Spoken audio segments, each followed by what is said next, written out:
First of all আমরা অঙ্কনকে pick করেছি, ও কুমিল্লা ছেড়ে আসেন আর কুমিল্লা এই বছর নাই। সেকেন্ড অফ অল হচ্ছে না, অবশ্যই অবশ্যই দেখেন, আমরা অঙ্কনকে যখন নিয়েছি আমাদের ব্যাক অফ মাইন্ড সবসময় এইটা ছিল যে অঙ্কন কম বলে বেশি রান করার অ্যাবিলিটি ওর আছে, এবং ও কিপিং নিয়ে তো কোনো সন্দেহ নেই, is a good keeper. So and is a very good human, very very good teammate. So আপনি আমাদের টিমে দেখবেন যে ম্যাক্সিমাম প্লেয়ার যারা আমরা পিক করেছি এরা সবাই ভালো প্লেয়ারের আগে ভালো মানুষ। সো আমার সবসময় আমার টার্গেট থাকে, আমি যেই টিমই করি না কেন ভালো মানুষ পিক করতে আগে। সো আপনি ভালো মানুষের সঙ্গে কাজ করতেও ভালো লাগে এবং এদের এফোর্ট সবসময় থাকে। সো আমার টিমে এই জিনিসগুলো খুবই, টিম বন্ডিংটা খুবই ভালো আছে, সবাই একই মানে সমসাময়িক প্লেয়ার, কারোর সাথে ওইরকম গ্যাপ নেই। সো এবং আমার ফরেন প্লেয়ারও যারা আছে কম্বিনেশন চমৎকার আছে সোফার। ব্যাটিংয়ে তো অবশ্যই মিরাজকে দেখেন, মিরাজ এখন যেই ব্যাটিং ফর্মে আছে, আমি যদি মিরাজকে পিছনে খেলাই ওইটা আমার জন্য লস হবে আমার টিমের জন্য। সো মিরাজ যদি ওখানে যে ভালো কিছু করে দিয়ে আসতে পারে আমার জন্য, আমি সবসময় আমাদের জন্য অ্যাডভান্টেজ থাকে। সো ওই জিনিসটাই আমরা চেষ্টা করছি। দেখেন আফিফের ব্যাপারটা না, আফিফ আমার কাছে মনে হয় খুবই আনফর্চুনেট, কারণ ও এখনও পর্যন্ত ওর ক্যারিয়ারে ও যেই জায়গাটায় ব্যাটিং করতে চায়, টিম কম্বিনেশনের কারণে বলেন, আপনি দেখেন আমার টিমে এখন যে অবস্থায় আছে, আমি যদি রাইটি লেফটিও করতে যাই তারপরেও আফিফের ব্যাটিং অর্ডারটা না ওই অনেক সময় দেখবেন যে আপনি নাইম আছে কিংবা আমি যদি লেফটি রাইটি করতে যাই রাইটিটা আউট হয়ে যায়। সো আফিফকে আমি পাঠাতে পারি না, সো 4-এ চলে যায়।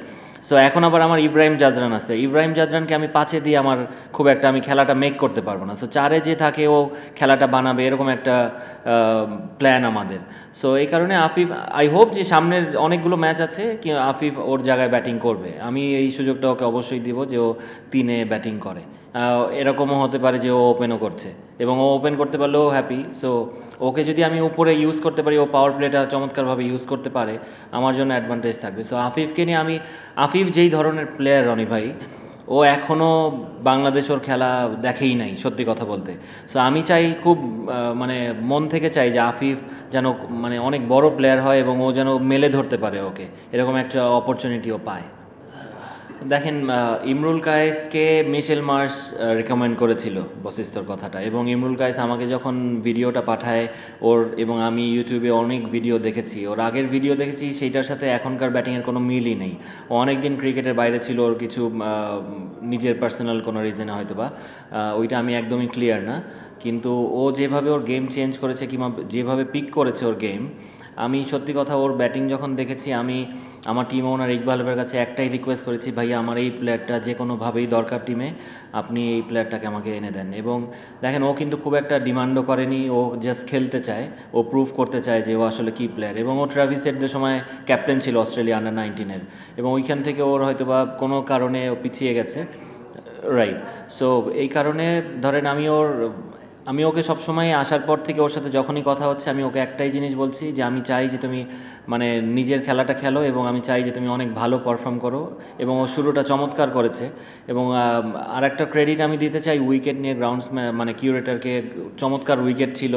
আপনি দেখবেন যে লাস্ট 2টা খেলাও এবং আজকেও অনেক রান হয়েছে। সো ব্যাটসম্যানদের জন্য ভালো, এবং আমাদের বোলাররাও এখান থেকে অনেক কিছু শেখার আছে, যে আমি কোন সিচুয়েশনে একটা ব্যাটসম্যান যখন মারতে থাকে আমি কিভাবে আমি ওকে আটকাবো, কিংবা কিভাবে আমি ওই রানগুলো মিনিমাইজ করব। সো এরকম উইকেট থাকলে আমাদের ক্রিকেট অনেক ডেভেলপ করবে। বসেস তো ফুল সিজন অ্যাভেলেবল, জি জি।